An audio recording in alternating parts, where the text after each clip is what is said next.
kami kan, goyang rumah kami Pak. Itulah aku, bini ku takut sudah, itu antar ledakan lah. Dan banyak pekerja ku situ. Pukul berapa? Kurang lebih 7 lebih lah, itu 2 kapal tuh lupus.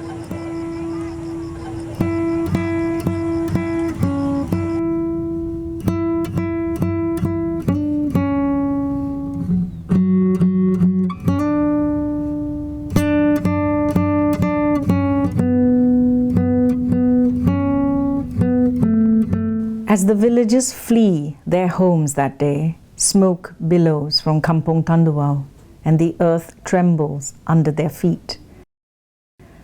Armed intruders recruited by a self-proclaimed sultan entered the country on February the 12th and claim that Sabah is their rightful land.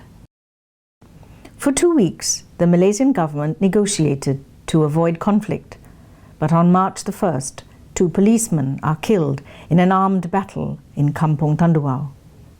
The next day, 6 more are killed in Kampung Simunul in Semporna, about 200 kilometers away, by the same group of terrorists. That is the last straw. On March the 5th, Malaysian security forces launch jet fighters on the 250 intruders holed up in Kampung Tandawau.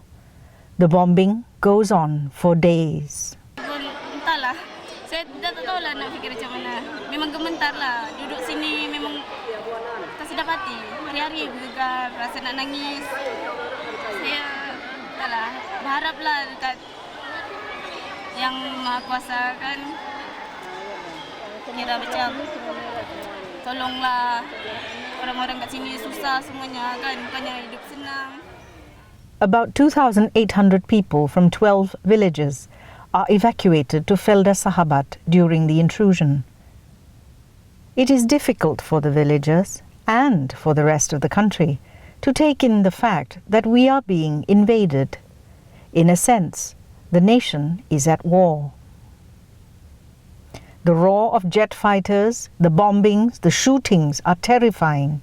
The last bomb dropped on this country was almost 70 years ago, during World War II. And after the communist insurgency closed in the 1990s, the country has known no other major threat. The notion of war is far removed from anyone's mind. To many of us, war is something that happens thousands of kilometers away, watched on television and in the movies. It is not something that happens in our backyard. Sebelum saya pergi Semenanjung, kira happy lah, aman. Mandi-mandi pantai, orang tangkap ikan apa semua, cari rezeki kan. Sekarang tak adalah, saya balik cuti hari tu pun dengar bunyi tembak. Takut, tak tahu nak pergi mana. Kita dah tak ada tanah kan, harap duduk situ. Kampung Tandawau is an idyllic village nestled in the world's largest oil palm plantation site, Felda Sahabat. The plantation is over 106,000 hectares, about the size of Negeri Sembilan and Malacca combined. The oil palm plantation and the villages nearby are blessed with pristine beaches and blue waters. Freshly caught fish for dinner and bathing in the sea are daily routines. Who would have thought the tranquility would be shattered by a self-proclaimed king and his army?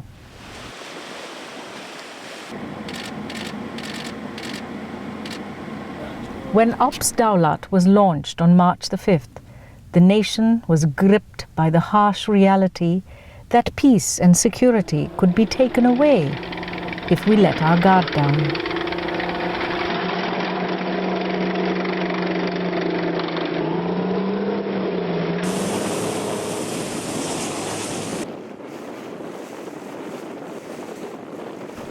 This fear is imminent in Semporna, a town about 200 kilometers from Kampung Tandawau, along the same coastline.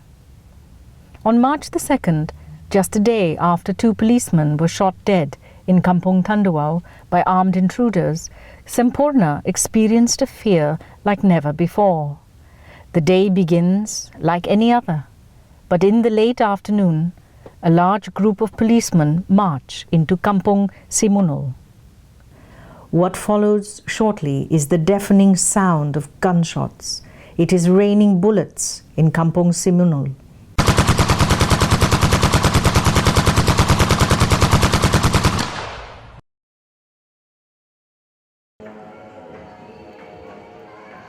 Six policemen are killed, their bodies mutilated.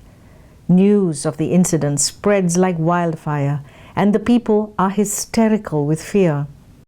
Inilah kali pertama yang berlaku di kampung saya, Simunul, yang menembak ini adanya. Jam 7.05 kayak begitu. Terus saya dengar tembakan. Dia tembakan kali pertama, tuk. Ya. Saya orang bilang, saya biasa kan, mungkin itu satu daripada dia punya apa nih, macam signal dia lah kepada mungkin sekumpulan itu. And then the second time, tuk. Saya pun ragu lah. Mungkin benda ini ada yang tersuspek sudah terjebak. Bukan dia minit saat berlakunya Bila saya turun, saya tengok dari sini, habis sudah keadaan sudah gelap kan, saya tengok orang lari sudah. Ada sebilang orang kampung, saya tanya, apa itu? Pak timbak, dia bilang sana polis sama perobak. Nah, saya terus, terutama saya masuk pergi lorong saya, lorong 4 saya beritahu dia orang tenang. Lebih kurang jam 1 lebih. Saya panggil imam-imam yang selantik imam karya. Saya pun berdoa kepada Tuhan, ya Tuhanku, saya sebagai ketua kampung, berikanlah saya perlindungan dalam perkara ini. Itu yang saya cakap. Terus saya pungut lah. The incident in Kampung Simunul leads to the authorities clamping down on anyone travelling on boats without valid documents.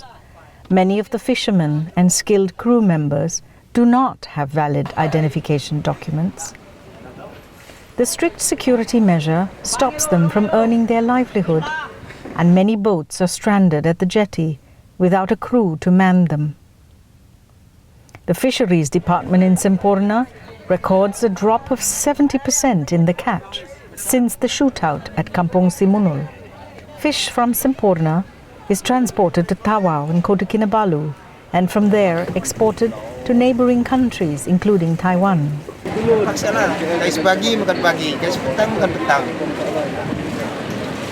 Sini ya berapa tahun? Tidak pernah pergi luar negeri. Jam kita pergi ke mana? Dari sini. Mau diapa kamu di? Ikut pergi laut kalau tidak ada itu ini.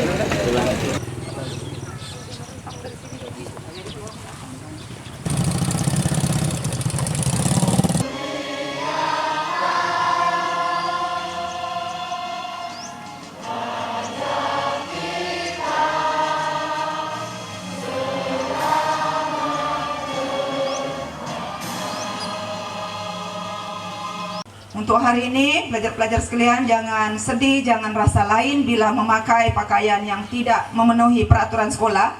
Itu kita sedia maklum ya, sekolah paham. Lahad Datu comes from Lahad Datu, meaning place of the Datus. Lahad being the Bajau term, East Coast Bajau term for place or one's birthplace or one's village. Nowadays they'll use the term Lahad to mean village. So Lahad Datu is the village of the Datus, where there are a lot of Iranun, and in the old days Sulus also.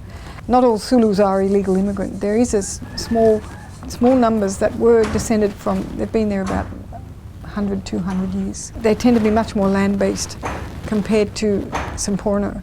Semporna is different from other towns in that it's not the land, it's the sea. You go out to Semporna, the sea is the highway. When you come to Semporna, you find the largest group are the Bajau Kubang. They live along the shores in villages, large extended villages. They are essentially land-based, but they do utilise the sea. Then you'll find probably the most famous group of all is a smaller group called Samadi Laut or Sea Bajau. Traditionally, they always lived on the sea. They were sea nomads. But in 1954, when one of these Lahad Datu style incidents happened in Semporna, the police put curfew on Semporna town. This is during the time of the British. So those people tended to come in and moor their boats close together in a place that is now Kampung Bangau Bangau. And there were two men that started that kampung. It started from boat houses. And today the sea bajau, they'll live part of the time in pile houses out over the sea, and part of the time they will travel around there, they'll sail around to their particular fishing beds where they traditionally went. They are very peaceful people. They tend to flee when anything happens. You find Sabahans, everyone values their ethnic and cultural traditions, but there is a tremendous feeling of harmony amongst the 50-odd ethnic groups in Sabah. We have over 50 main ethnic groups here. And I think because of that, people tend to be much more tolerant than if you just have 2 or 3 ethnic groups. And I have not seen any typecasting of quote-unquote Sulu peoples. For many people, they associate the incident with the large number of transient illegals in Sabah. But I don't see the backlash against the Sulu ethnic community as such. I see a very strong pulling together of people that this is Malaysia, how dare they challenge our nation? And I think that's coming from ordinary Sabahans. And even the Sulu Association in Sabah has come out and condemned the attack because it is an attack on Malaysian sovereignty. Generally, it's not a done thing in Sabah to say, oh, they're like that or they're like this. It's considered very rude to talk like that. Memang aku ini anak orang miskin, tiada apa-apa yang mau dikasih sulit bakal. Actually, any claim to the Sultan from alleged Sultanate of Sulu it's like 200 years outdated. A lot of people who are unclear on the history are now going back and checking the facts to see when did the Sultanate of Sulu control the east coast. They controlled part of the east coast, not all of North Borneo. And when did the Brunei's control it? They controlled it before that. And when did British North Borneo Chartered Company come in? And they're looking back at the old documents to see that. And then we find people rooting for the formation of the new nation. So there's no question of it having been owned by some obscure sultanate in the southern Philippines. Because today we live in the 21st century. This is Malaysia. They are the Philippines. There's no sultanate per se as an actual political entity that's recognised internationally. There may be people who have that high-class lineage, but that doesn't mean that there is a nation of Sulu that can declare war on other nations. That's not valid. So this is actually an act of terrorism. And I'm glad that now the government is thinking about doing something, because it's not Sabah's problem, it's Malaysia's problem. And it does threaten the whole nation. And the fact that so many policemen were killed, and not just killed but brutally maimed, which is very cruel. It shouldn't happen, not on Malaysian soil.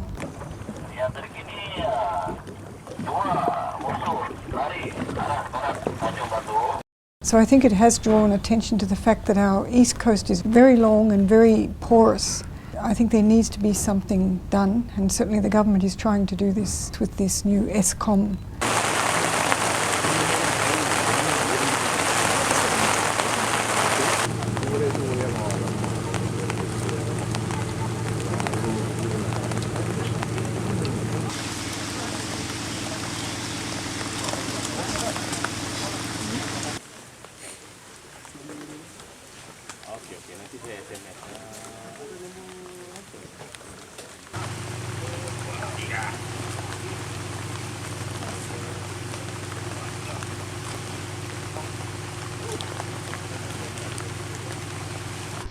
I hope and pray that there will be no more, because I think most people, they don't want this. They just want to get on with their lives.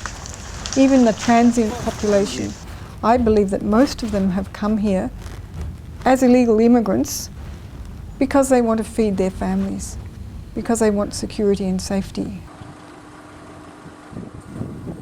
For many Malaysians, war is an alien concept, but the Lahad Datu intrusion has posed a pertinent question on peace and security.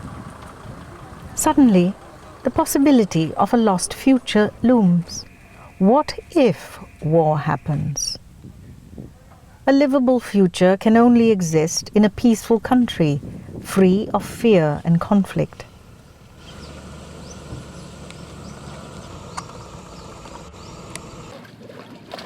In the late afternoon in Semporna, the folks sit out at the waterfront, enjoying the salty breeze and a view of a deep blue sea. Dozens of boats crisscross between the mainland and the nearby islands, ferrying goods, people, and tourists. Picture perfect, as the name Semporna suggests. The only question is, who and what are in those boats?